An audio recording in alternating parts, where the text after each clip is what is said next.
লাউ পাতার বড়া হচ্ছে। হ্যাঁ, প্রথমে লাউ পাতাগুলো আমি গোটা গোটা পাতা দিয়ে করছিলাম।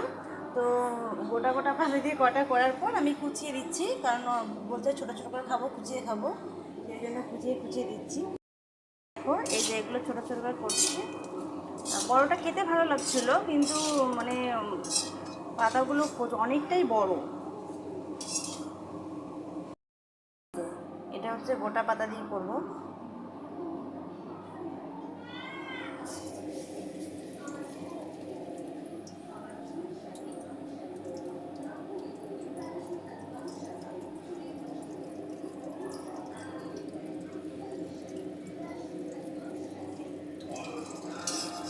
খেতে বেশ ভালোই লাগছে।